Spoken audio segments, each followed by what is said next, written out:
It happened on a Tuesday. Nothing big or cinematic. No dramatic moment. No orchestral music swelling behind us. Just a quiet car ride, a red light, and my daughter looking out the window when she said it. I'm bisexual. 3 words. Come. Casual. Almost like she was testing how they sounded out loud. I kept my hands on the wheel. The light turned green. We drove another block in silence. Then I said, okay. She nodded. We didn't say much else until we pulled into the driveway. But in those 5 minutes something shifted. Between us, inside me, maybe in the air itself. Like I'd just been handed something fragile and precious, and I didn't want to drop it. Once we were inside, I asked if she wanted to talk more. She said no. Then she paused, turned to me and said, but please don't tell Dad. Not yet. I asked why. She shrugged. He wouldn't get it. And that was it. She grabbed a granola bar, disappeared into her room, and left me standing there in the kitchen holding a secret I never asked for, but couldn't put down. My husband is not a bad man. Let me say that clearly. He's a provider. A fixer. A morning coffee and late night TV kind of guy. He coached our daughter's soccer team when she was little. He taught her how to drive. He shows up. But he's not soft. He doesn't do subtle emotions. He calls things phases and overreactions, and jokes that therapy is just talking in circles. And while he's not overtly homophobic, he has made enough offhand comments over the years, about kids at school, celebrities, the TikTok generation, that I can understand why our daughter didn't want to test those waters just yet. Still, I didn't realize she had noticed that too. That she had quietly cataloged his reactions, stored them away, and decided, not him. Not yet. The first night after she told me, I lay awake next to him staring at the ceiling, trying to figure out what kind of mother I was now. The kind who protects her daughter's privacy? Or the kind who keeps a secret from her husband? I told myself it wasn't a betrayal, that it was a grace period. But the truth is it didn't feel clean. Every family dinner, every car ride, every moment the 3 of us were together, I felt like I was walking around with a glass of water I couldn't spill. If a movie came on and someone said something even remotely LGBTQ related, my stomach clenched. One night, he made an offhand joke about some kid from her school, said he was flamboyant enough to power a pride float. I caught my daughter's eyes across the room. She looked away. That night, I knocked on her door. You okay? She shrugged. Told you. I didn't say anything. Just sat with her. I felt like I was splitting in half. Like no matter what I did, I was failing someone. My husband, because I wasn't telling him something real. My daughter, because I'd built a home where she didn't feel fully safe. And myself, because I was stuck in the middle, pretending I wasn't carrying something too heavy for one person. I started noticing all the little ways she was testing me. Sliding a rainbow sticker onto her water bottle. Mentioning a friend she was texting more often. Casually playing songs by artists I knew were queer icons. She was watching me. Checking to see if my shoulders tensed. If I flinched. If I said something I couldn't take back. I didn't flinch. I asked questions gently. Not prying. Just listening. Just being there. And I could tell it mattered. She softened. Trusted more. But the secret didn't. It stayed hard. Sure. Pressed between me and my husband like a stone we were both sitting on, even if he didn't know it was there. One night he asked, is something going on with her? I hesitated. He said, she's been quiet lately. Distant. I said, she's a teenager. That's part of the deal. But I felt like a liar. Because I knew what was going on. And she had told me. Not him. I didn't realize how hard it would be to live in the middle. At first, I told myself this wasn't a big deal. That it was a phase of transition. A quiet window between who she was to the world and who she was becoming. But the longer I kept the secret, the heavier it got. And the more it started warping how I saw both of them. My daughter, the brave one, the careful one, had placed her trust in me like it was a gift. My husband, the man I promised to build a life with, was sitting across from me every night, completely unaware that the foundation had cracked just slightly under his feet. And I was in the middle, holding up the ceiling and waiting for something to give. It started with dinner. We were eating together less. She started saying she had homework, or group chats, or needed a shower right around 6 p.m. And I let her. I didn't want to force anything. I figured she was keeping her space, protecting herself. My husband started noticing. She's avoiding me, he said one night, picking at his food. She barely talks anymore. Barely looks up. I stayed quiet. Then he added, you know what's going on, don't you? That stopped me. What do you mean? You're closer to her lately, he said. I can tell. She trusts you. That's good. But don't freeze me out in the process. I wanted to say I'm not. I wanted to say she just needs time. I wanted to say she's scared of you, but the words caught in my throat like splinters. Instead, I just said, she's going through something. I think she'll talk to you when she's ready. He gave me a look. I'm her father. I shouldn't have to wait for a scheduled moment. And I understood his frustration. I really did. But what I couldn't explain to him, what I couldn't safely explain, was that this wasn't about him needing to wait. It was about her needing to feel ready. The problem was, I wasn't sure she ever would be. A few days later we were in the car again. Just the two of us. It always comes back to the car. She was scrolling on her phone, half listening to the radio. I was thinking about the grocery list. Then out of nowhere she said, "Do you think he'd be mad?" I knew exactly who she meant. I asked, mad or disappointed? She didn't look up. Both. I gripped the steering wheel tighter. No, I said carefully. I think he'd be surprised. I think he'd need time. But mad? No. Not if he really understands. She gave a short, humorless laugh. Yeah, that's the problem. I didn't know what to say. Because she wasn't wrong. I love my husband, but he does struggle with nuance. With gray areas. He's the kind of man who wants to fix things, and if he can't fix it, he makes jokes or brushes it off like it doesn't matter. But this matters. And she knew that. She'd known it for a while. That night, she came into my room after he'd gone to bed. Quiet like she used to when she was little and had nightmares. Only this time, the nightmare wasn't imaginary. I don't think I'm ever going to tell him, she whispered. Is that bad? I sat up. Why not? She hesitated. Because I don't want to have to explain myself. I don't want it to be a whole thing. I don't want to see that look he gets when he doesn't get something. Like I'm speaking a different language. My heart broke. I tried to stay neutral. It's your story to tell. I won't tell him. You asked me not to, and I won't. She looked relieved. But underneath I felt something else rising. Because suddenly I wasn't just the secret keeper. I was the co-conspirator.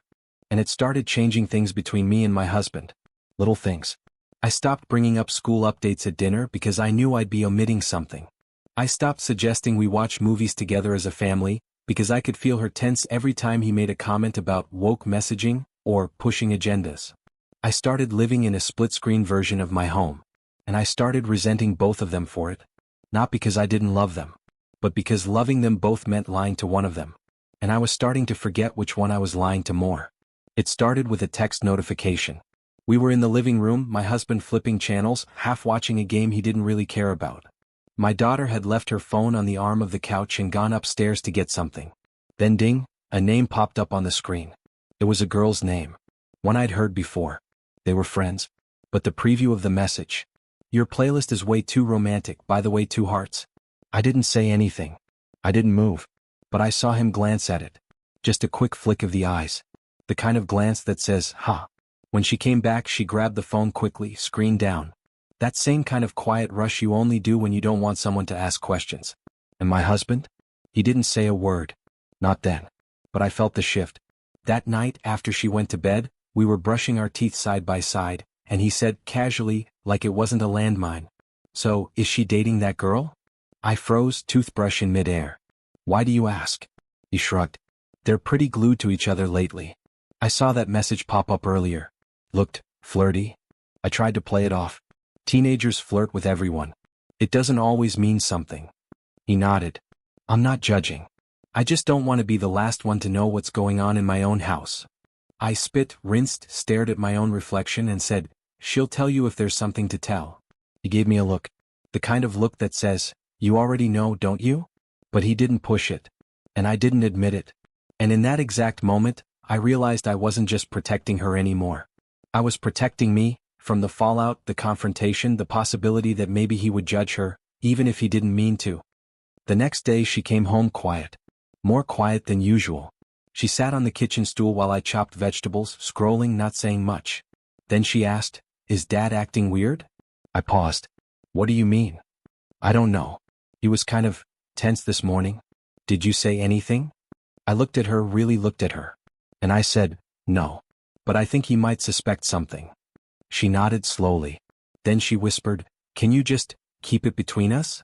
Please? And I nodded, but this time my stomach turned. Because it didn't feel like protection anymore. It felt like erasure.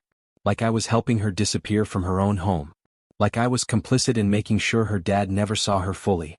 And it hit me harder than I expected, how lonely that must feel. That weekend, we were all supposed to go to my niece's birthday party. But my daughter begged out last minute. Said she wasn't feeling great. Headache, cramps, the usual teenage excuses. I offered to stay home with her, but she waved me off. Go. I'm fine. My husband and I drove in mostly silence. About 20 minutes in, he said, "You know, if she's gay or whatever, it's fine." Just like that. On the highway. No preamble. No build-up. I turned my head slowly. "What makes you say that?" He shrugged. "I'm not blind. I can feel it. And I've been thinking, maybe that's why she's been distant. Maybe she thinks I wouldn't be okay with it." I swallowed hard. "Would you be?" He was quiet for a second too long. Then, it'd take me a minute. "But yeah, of course. She's my kid." I kept my eyes on the road. That pause said everything.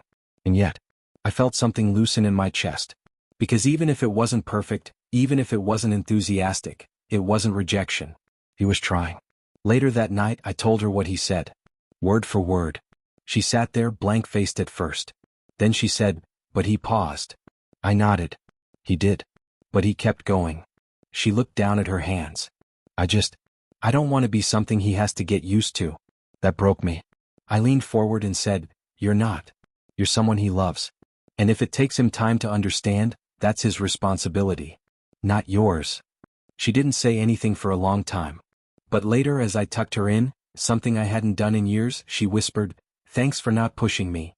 I kissed her forehead and left the room, heart aching with the weight of all the things unsaid. Because maybe the real question wasn't, when should I tell him? Maybe it was, how do I prepare both of them to meet each other again, for who they really are now? It happened on a random Thursday night. We were all home. No plans, no distractions. The kind of evening that used to feel simple. Say, a leftover pasta and dumb movies kind of night. I was folding laundry on the couch. My husband was watching a game, one leg bouncing out of habit. And my daughter came downstairs, hoodie pulled over her head like armor. She stood in the doorway and said, "Can I talk to you?" To him. My heart froze. He muted the TV. "Sure. What's up?" She didn't sit down. She didn't ease into it. She just stood there breathing fast and said, "I'm bi. I like girls. I've known for a while." I told Mom. "I didn't tell you because I didn't think you'd take it well." And then she waited. The room was dead silent except for the dryer humming in the other room. My husband blinked, swallowed, then said, "Okay." Just that. "Okay." She stared at him. "That's it." He nodded. "Yeah, that's it. Thanks for telling me." She narrowed her eyes. "Are you mad?" He looked stunned. "Mad? No. Why would I be mad?" She shrugged, eyes darting toward me like, "You see what I mean, right?" He sighed, rubbed the back of his neck. "Look, I'm not always good at this kind of thing. Feelings. Big topics. But you're still you. And I still love you. That part doesn't change." And then, because he couldn't help himself, he added, "Unless you become a Yankees fan. Then we'll have a problem." She groaned. "Oh my God, Dad." He grinned. She cracked a tiny smile. And just like that, the air in the room shifted. The weight I'd been carrying for weeks, months, really let go of my chest. Later that night, after she went back upstairs, he turned to me and said, "You knew, didn't you?" I nodded. He didn't get angry. He just said, "You should have told me." And I said, "She asked me not to." He nodded slowly. Fair. That was it. No blame. No resentment. Just two parents, imperfect, unsure, trying their best to meet their kid where she was. Things didn't magically change overnight. He still said awkward things sometimes. Still fumbled his way through conversations about dating and identity like he was trying to read a new language without a dictionary. But she noticed he was trying. He asked questions. Listened. Made space. And slowly she started showing up more. Sitting at the table for dinner. Laughing at his dumb jokes again. Leaving her door cracked open instead of slammed shut. And me? I finally got to exhale. Because for the first time in weeks, I wasn't sitting in the middle of two worlds, holding a secret like a fragile glass between them. I got to just be her mom again. Fully. Openly. Without tiptoeing around the truth. A month later, she brought home the girl she'd been texting. Not officially a girlfriend. Just someone I like, she said with a half smile and pink cheeks. My husband grilled burgers and only embarrassed her a little. As she and the girl sat on the porch sipping lemonade, I looked over at him, flipping patties like it was any other Saturday. He caught my eye and said, "What?" I smiled. "Nothing. You're doing good." He raised an eyebrow. "I always do good." And for once I didn't roll my eyes. Because maybe he didn't get everything right. Maybe he never would. But when it mattered, when she needed him, he showed up. Not with perfect words, but with an open door. And sometimes that's enough.